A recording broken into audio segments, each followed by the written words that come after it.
tal na kangu kilani ko sa tali tagati ko na rongo dati ko na bos ni kalau wakang bautal ngani ko sa dingo mati ko na nonda turanga na isor nonda ibala da kame no mutui talenga habole ka mayo koya lo mani ko tiko dorang mandan dar masu tamai ke mam melo malangi na kalau lebu na kalau binaka waro ko tagi na da muni me da talenga lo mamuni bura me bakasa da tiko melo malangi tuku ni bakan dewa tagati ko beir na lebe muni bura kimam sakreki na no muni alo tambu turanga usa mas matanga kendu senga tuni kila na bosa pakai tauke banga tagitungo to kere muni barar te koya ni bukai koya meroni kila telenga no muni alo tambu do kabaya baleta ni bina kata me kemam bula kede kere saka be kemuni na buku ke na yalo ni bie dingoma na no muni bosa ena buku chisu na bakambula amen. Oke, nda se buli de tungango ke mni kangu na kaembale tirto na leo tolu bakalu.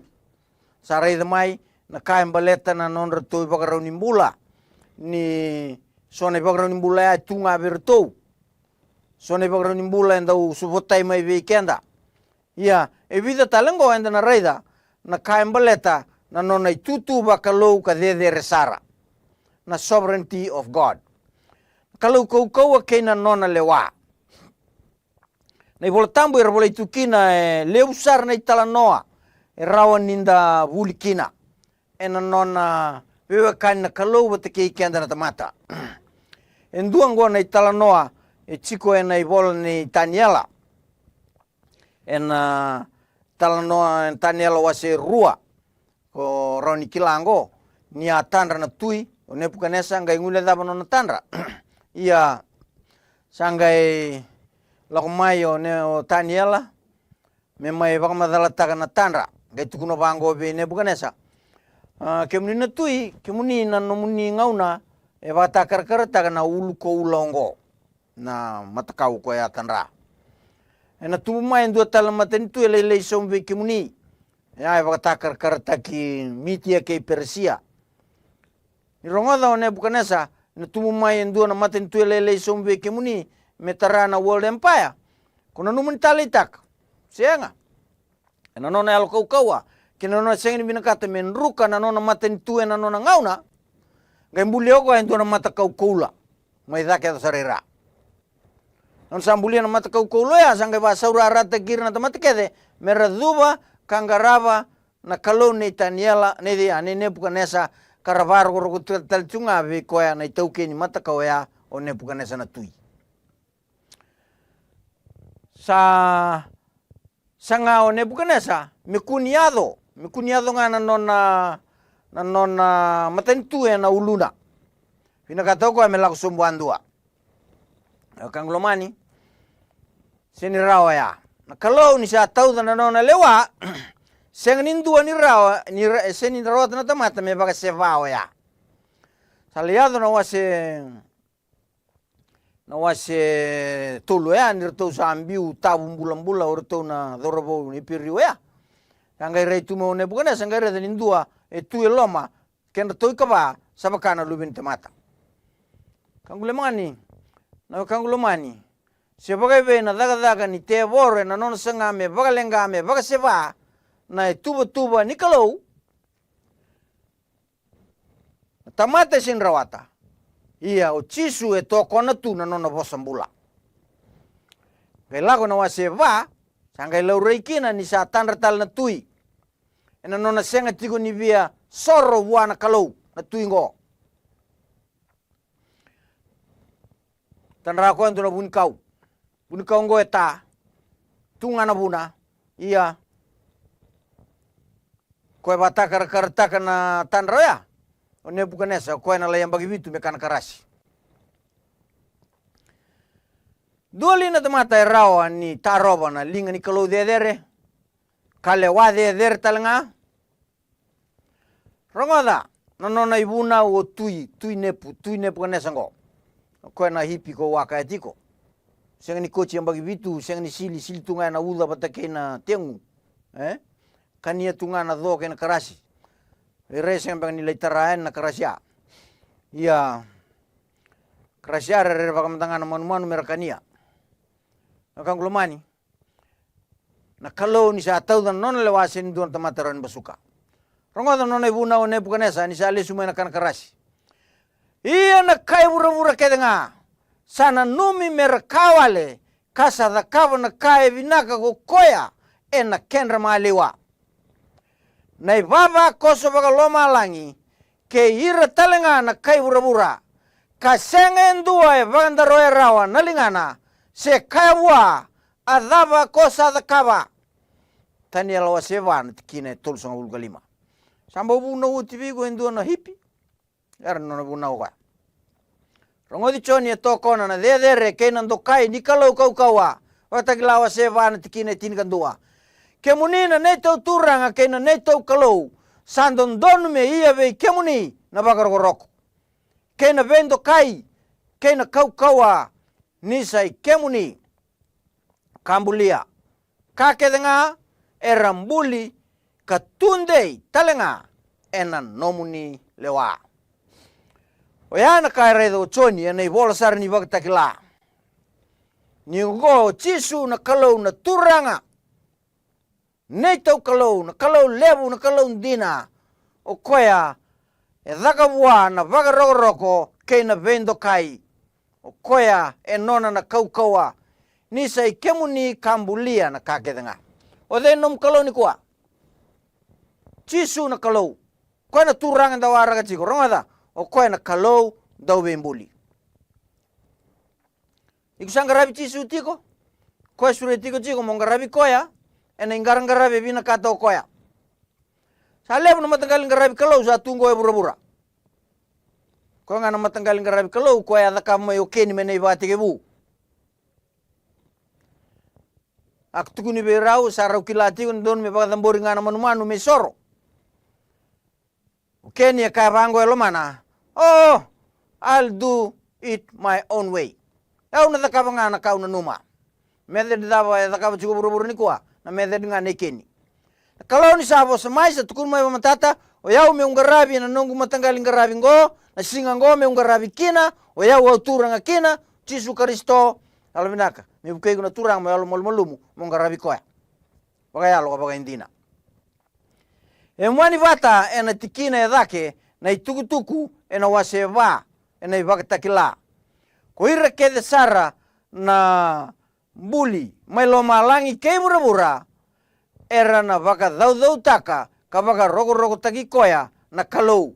Baleta o koya nga kambuli ira kede mai lo malangi kei bura-bura o chisu nga ambulira. Gai baga mbulai ira kede tiko ena nona kaukawa mai na ngauni be mbuli mai na ngauni wa lubu mai na ngauni Chisu Kristo mai do batu ni kuwa na kangulumani obino kata mukila oiko mbula tiko ni kuwa ena kaukawa be mbuli ni kalau na dangi ko de nguba tiko mai na udumu sule tiko veiko na linga kaukawa ko ya be mbuli iko mbondingi taka mo tomanira mai lo malangi ke ira na baba koso era tiko ngoe bura-bura karena nona tiko na kalau ndau be mbuli ya bura-bura ngo. Wakalau be Chisu, lotu be Chisu ena singa tambu nei Chisu, ena isongo-songo lotu talenga nei Chisu. Kesa senga nga ni oda kabaya, rongado setan ni tiko na nona lotu. Ratu talenga no nei talatala, tiko talenga na singa yang garabi kinoko ya.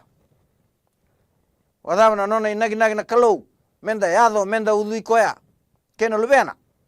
Senga beka ni mai, baka tule wa sara, na kalau ena nondan duin dingi se baga tulewa nilo manda au sa bosongo kemni na kangu na wakasa mando kene gichiko na kalau sa ding taka ngai so me rusa so ding taka me mbula na predestination. Does God interfere without choice in predestination? Uira kede sakila ira eliu kokoya salesira eliu mera tautubata kena lubena. Me ulma tua kena ko koya be ira na tadina era leo bunga. Ia ko ira sa lesi ira liu ko koya sanga ikadibi ira ko koya sa bagan donu ira. Ia ko ira sa bagan donu ira sa baka yuku takira. Go kemni na kangu na Roma wase walu tikine rosanga bulu kadiwa kena tol sanga bulu. Na kalau o koya e vei kadivitu vei kenda kede sarna tamata. Menda dui vanga taka na nondan dingin dingi. Menda dingomi cisu na luvena, menda rani luvena ni kalau kina. Ninda sa dingomi cisu menda luvena, enda sa nangai vukei mai vei cisu na luvena, menda tau wata kei koya na luvena. Ena nondai vala da botai telenga, ena vei kavinaka ena nona tu. Rongoda na iwa madala baleta na predestination, kei na human freedom. Dua kavango. God may foresee each individual choice that will be made, but his foreknowledge does not determine what that choice should be. Bible prediction, predestination, consists in the effective purpose of God that all who choose to believe in Christ shall be saved. Now, kagulomani, na nondan dingin enda lewanga. Ia na kalau sa tau da tuna nona lewa, vira keder sana ding taki cisu er sana pakambulai. Ada apa? Gron ta kaba? Sudah tik mo kaba. Er sana pakambulai ia na beba ka toro da taki na ngai taraba mai. Choni e to konongo. Ia ko ira keder nga sa pakambauti koya, sa solieve ira ko koya merayado rawa mera lubini kalau. Ve ira sa pakambauta na dana. Mayana lewani kalau na sini bisau. Veire rasa dingomi cisu ena nor ding dinga. Wirango erasa bagambauti koya. Na kalau veire rasa bagambauta sangai da kabo koya merayado rawa mera lube ni kalau. Iku sabangan donu irana nono loma dingomi cisu. Kini membal cuya saseng ni okaditale mo baka otamatadala. Kini kerua sana daka na process ni transformation daka na kalau merawan ni ko wakandina na lubianan dina nom ding na ka ko bagambauta ko na daka nga ni ko bagarorongotiko kinabosa ichisu Kristo se na ibolatam rongo di Paula baleta na kaongo me bakasa andingi tagi kende liu na bukuna sanga itayo butaki e muri ko bura-bura menda yalo sab-saba kasenga ni dala ematana ena loloma nisa lesi kenda eliu menda bagambau menda lubena ena bugu Cisu Kristo mebakana nona lewa baga yalo binaka. Na beilese yado beira sama inding tak Cisu ena nonra rawai ena loloma ni kalau gori na nonra ding yandu na tamata. Ding en nondanga kasenga ni laki sio bayani na kalau na nonda baga tulewa ena lomanda senga. Kalau sana baga adora beira sa bagambauta na kasa predestined taki beira sa bagambauta ya dua era bagambau merlubena ken kerua ena mbula sa woli ena nonanra mboko na ivalvalada bagando nui baga sab taki kakedea eno mualenga ena nonalolom rongoda na be lesi ni kalau embaleta na be baga bowi e da kaba na kalau me baga reitaka na loloma lewu be ira sa baga mbauta na lubena kame baga reitakira me baga rautakira kina nona lesu talemaya na ikaruani ngauna wil baga utimanda na efsowa senduan tikina ono mendo kai kina na kena vinaka ni nona loloma o koe salomani kenda kina ena bukuna na ndaulomani tikina evitu o koe enda sa rawata kina na mbula sa voli na nonanra iyo na bagambukodi ni valvalada